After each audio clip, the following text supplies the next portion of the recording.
মানে লেবার ফোর্সের মধ্যে মাত্র 3.5% ছিল গ্র্যাজুয়েট, আজ থেকে মানে প্রায় 25 বছর আগে। আজ থেকে 10 বছর আগে এই নাম্বারটা হলো 4.5%। অফকোর্স মানে প্রতি 10 বছরে তো একটু নাম্বার বাড়বেই। বর্তমানে 2022-23 সালে আমাদের টোটাল লেবার ফোর্সের মধ্যে গ্র্যাজুয়েটদের সংখ্যা হচ্ছে প্রায় 10%-এর বেশি। এখানে যেহেতু সংসদ সদস্যরা আছেন, ওনাদেরকে মানে আমি দৃষ্টি আকর্ষণ করছি, হঠাৎ করে গত 10 বছর মানে 10 থেকে 15 বছরের গ্র্যাজুয়েটের নাম্বার হিউজ বেড়ে গেছে। এবং এইটা কিন্তু আসলে পরিকল্পিতভাবে করা হয়েছে। আপনি দেখবেন হাসিনা সরকার দেখবেন লাস্টের দিকে এসে একেবারে উপজেলা লেভেলে গ্রাম পর্যায়ে কলেজ দেওয়ার মানে পারমিশন দিয়ে দিল। হঠাৎ করে মানে দেখা যাবে যে একটা দুবাইয়ে একজন শ্রমিক আছে, সে ভাবতেছে যে তার ছেলেমেয়ের কিছু কাজ হচ্ছে না, সে তুই একটা গ্র্যাজুয়েট নেই, ওই গ্র্যাজুয়েশন একটা ন্যাশনাল ইউনিভার্সিটি একটা কলেজে সে ঢুকাই দিল, পড়াশোনাও হয় না, কিছুই হয় না, প্রতি মাসে একটা 2-3 হাজার টাকা বেতন দেয়। এবং এভাবেই আমরা লক্ষ লক্ষ গ্র্যাজুয়েট তৈরি করছি। প্রতি বছর লেবার ফোর্সে আসতেছে প্রায় 21 থেকে 22 লক্ষ লোক, তার মধ্যে 7.5 লক্ষ লোক হচ্ছে আমার গ্র্যাজুয়েট। তো এই যে এই গ্র্যাজুয়েটদের ক্ষেত্রে কী হবে, মানে প্রায় মানে 21 লাখের মধ্যে 7.5 লক্ষ হচ্ছে গ্র্যাজুয়েট।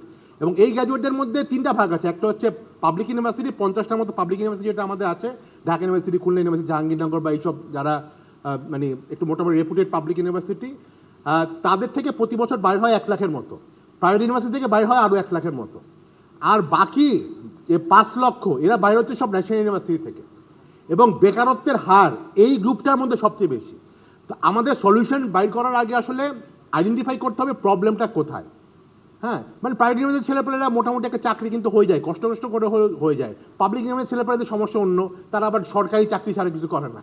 আর বাট যারা আসলে আমাদের এই মানে 5 লক্ষ লোক প্রতি বছর বাইরে হচ্ছে ন্যাশনাল ইউনিভার্সিটির প্রায় 2200 কলেজ থেকে, মেইন সমস্যাটা কিন্তু ওদের। এখন ওদেরকে টার্গেট করে আমাদের সলিউশন মানে ডেভেলপ করতে হবে। তো এই সলিউশনের কয়েকটা ব্যাপার আছে। অলরেডি শামস মাহমুদ বললো যে একটা তো হচ্ছে যদি আমি ন্যাশনাল মানে ইন্ডাস্ট্রিয়ালাইজেশন করি, এদের একটা বড় অংশকে আসলে আমার মানে অ্যাবজর্ব করার সম্ভাবনা তৈরি হবে।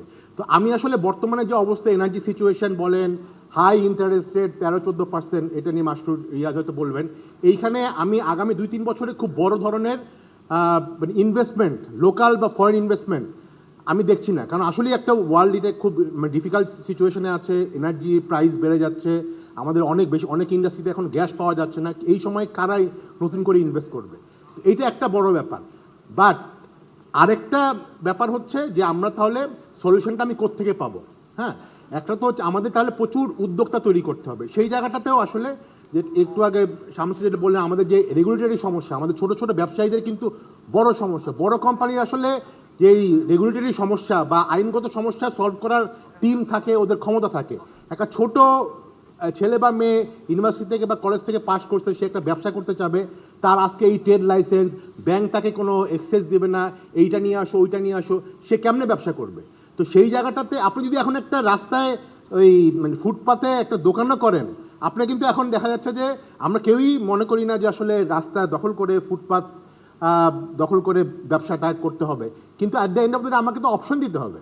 আপনি তাহলে ওটা দেন যে আমি ফুড বিক্রি করব, আমি একটা ফুড ট্রাক করব যেটা বাইরে থাকে, এই ফুড ট্রাকটা যাতে আমি আজকে করলে কালকেই বিটিআরসি থেকে আমাকে পারমিশন দেয় যে আমি একটা ফুড ট্রাক করে আমি ফুড বিক্রি করতে পারবো। সেই পারমিশনের জন্য একটা ছেলে বা মেয়ে আপনি দেখবেন 1 বছর হয়ে যাবে, পারমিশন পাবে না, বাধ্য হয়ে সে আসলে এই ফুটপাথে একটা টং করে তার ব্যবসা শুরু করতে হয়। এই জায়গাটা আসলে আমাদের পলিসি মেকারদের করতে হবে যে ব্যবসাটাকে সহজ করা। আমরা আসলে ইজ অফ ডুইং বিজনেস বলি, কিন্তু ইজ অফ এন্টারিং বিজনেস নিয়ে কেউ কথা বলি না। আচ্ছা, বাট আমার কাছে মনে হয় আরেকটা বড় শর্ট টার্ম সলিউশন হতে পারে, আমি শেষ করবো, প্রায় আমার 10 মিনিট হয়ে গেছে। সলিউশন হতে পারে আমাদের যে এই যে বললাম যে 4 থেকে 5 লক্ষ লোক আমার গ্র্যাজুয়েট বার হচ্ছে ন্যাশনাল ইউনিভার্সিটি থেকে, এদেরকে সামাও দেশের বাইরে পাঠাতে হবে। এখন আপনি বলবেন কীভাবে দেশের বাইরে পাঠাতে হবে, বা বাইরে তো আমরা যাচ্ছি, প্রতি বছর 10 লাখ লোক বাইরে যাচ্ছে, প্রতি বছর 7 থেকে 8 লাখ লোক শুধু মিডল ইস্টে যাচ্ছে। এবং যারা যাচ্ছে আপনারা অনেকেই জানেন হয়তো, মানে মানবত জীবনযাপন করছে। এবং এদের কিন্তু আসলে এরা কিন্তু গ্র্যাজুয়েট লেভেলটা যাচ্ছে না, যাচ্ছে সবই ক্লাস 5-6 পাস বা ম্যাট্রিক ফেল করে। ওরা আলটিমেটলি জমি জমা বিক্রি করে 5-6 লাখ 7-8 লাখ টাকা খরচ করে যাচ্ছে, 2 দিন পর অনেকে ফেরত আসতেছে এবং প্রতারণার শিকার হচ্ছে। আমাদের আসলে টার্গেট হবে একটু ওই মার্কেটগুলিতে, like Japan market, Korean market, even China market, যেই সকল জায়গায় একটু শিক্ষিত বলতে আমি বলতেছি না ডক্টরেট, পিএইচডি, মাস্টার্স, মানে মোটামুটি একটু শিক্ষিত, তাদেরকে ল্যাঙ্গুয়েজ ট্রেনিং দেন এবং দরকার হলে তাদেরকে লোন দেন, যাতে সে বিদেশে যে ল্যাঙ্গুয়েজটা শিখতে পারে এবং ওখানে একটা টেকনিক্যাল ট্রেনিং ইনস্টিটিউটে কাজ করে। আমরা কয়েকদিন আগে একটা কাজ করছি, এটা দিয়ে শেষ করছি। জাপানে যদি একটা ছেলে বা মেয়েকে মানে 8 থেকে 10 লাখ টাকা লোন দেওয়া যায়, সে কিন্তু জাপানে যে 2 বছরের ট্রেনিং নেয়, ল্যাঙ্গুয়েজ ট্রেনিং নেয়, টেকনিক্যাল ট্রেনিং নেয় এবং জাপান মার্কেটে সে খুব ইজিলি জব পায়। এখন আমাদের কাছে কোনো ব্যাংক তাকে এই লোনটা দিতে রাজি না, কিন্তু সে কিন্তু এই 10 লাখ টাকার লোন 3 বছরই সে শোধ দিতে পারে। কিন্তু আমাদের ফ্যাক্টরিগুলিকে লোন দেওয়া হচ্ছে, আমাদের বড় বড় ইন্ডাস্ট্রিকে লোন দেওয়া হচ্ছে, কিন্তু আমরা এইচআরকে লোন দিচ্ছি না। বাংলাদেশ সবচেয়ে বড় ইন্ডাস্ট্রি হচ্ছে মাইগ্রেশন ইন্ডাস্ট্রি, এই ইন্ডাস্ট্রিতে কোনো ব্যাংক লোন দেয় না। তো যেখানে আসলে মানে আমি যদি ইনভেস্টমেন্ট পার্সপেক্টিভে চিন্তা করি, সেখানে হচ্ছে যেই জায়গাতে highest ROI, return on investment সবচেয়ে বেশি, সেই জায়গায় তো আসলে ইনভেস্ট করবে।